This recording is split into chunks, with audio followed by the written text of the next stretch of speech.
রাত পোহালেই বড়দিন। এবার বড়দিনের আগে ব্যান্ডেল চার্চে এসে উপস্থিত হলেন হুগলির সাংসদ রচনা বন্দ্যোপাধ্যায়।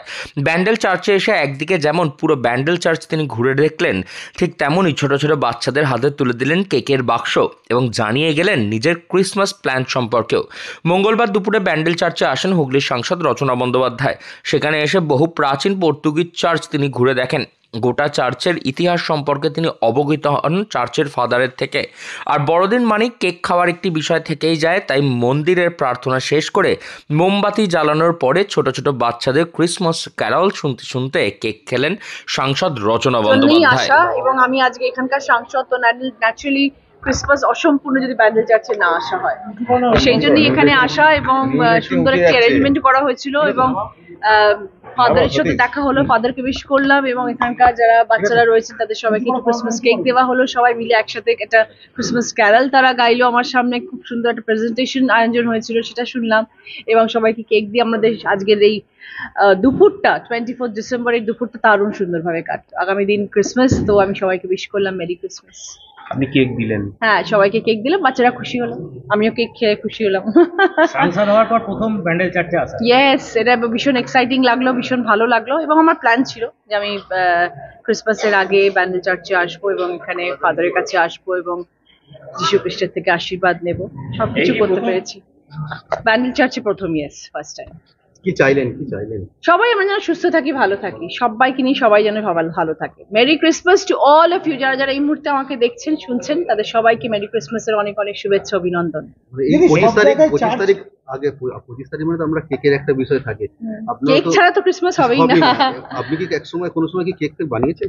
প্রচুর বানাই, এখনো বানাই। হ্যাঁ, প্রচুর বানাই, এখনো বানাই। এবারে হলো না কারণ আমি দুদিন ধরে হুগলিতে রয়েছি, মানুষের সাথে সেলিব্রেট করছি। কালকে গিয়ে হয়তো বানাবো। কি ফ্লেভার? প্লেন অথবা ফ্রুট কেক, কিছু না কিছু বানাই। আমি কেকে খুব পারদর্শী, বাই দ্য ওয়ে। আমি কেক খুব ভালো বানাই এবং নেক্সট টাইম আমি কেক বানিয়ে তোমাদের সবাইকে খাওয়াবো। এত দায়িত্বের পর কি কেক বানানোর সময় পাবেন? হ্যাঁ, আমি কেক বানাই, আমি কুকিজ বানাই, আমি চকলেট বানাই, আমি সব বানাই বাড়িতে। দিদি কেক তো বানান আপনি যে নাম্বারটা দিদি নাম্বার 1 যেমন হচ্ছে, সেই নাম্বারটা আপনাকে কে দেয়? কেক ভালো হয়েছে কিনা সেটা তোমরা এবার আমাকে দেবে, তোমাদেরকে যখন আমি খাওয়াবো।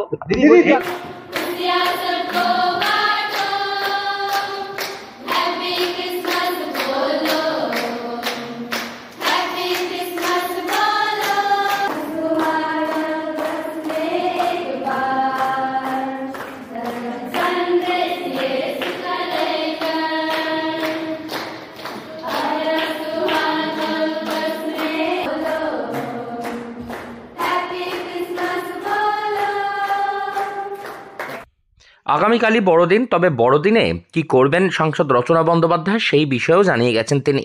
ব্যান্ডেল চার্চে ঘোরা শেষ করে রচনা বন্দ্যোপাধ্যায় তিনি জানান যে তিনি আগে থেকেই ঠিক করেছিলেন এই বছর বড়দিনে তিনি ব্যান্ডেল চার্চে আসবেন, তবে 25 ডিসেম্বর নয়, তার বদলে তিনি এসেছেন 24 তারিখে, কারণ আগামীকাল বড়দিনের দিন তিনি বাড়িতে থাকবেন ছেলের সঙ্গে সময় কাটানোর জন্য।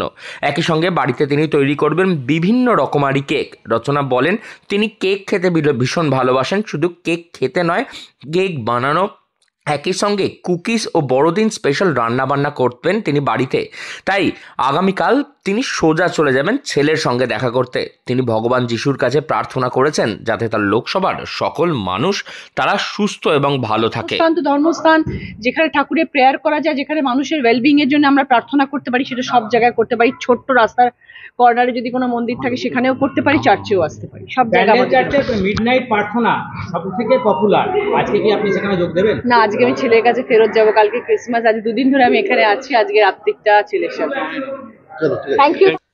বড়দিনের আগের দিনই একেবারে ব্যান্ডেল চার্চে এসে উপস্থিত হুগলির সাংসদ তথা দিদি নাম্বার 1 রচনা বন্দ্যোপাধ্যায়। সেখানে এসেই নিজের হাতে তিনি কেক তুলে দিলেন ব্যান্ডেল চার্চের থাকা খুদে খুদে বাচ্চাদের হাতে।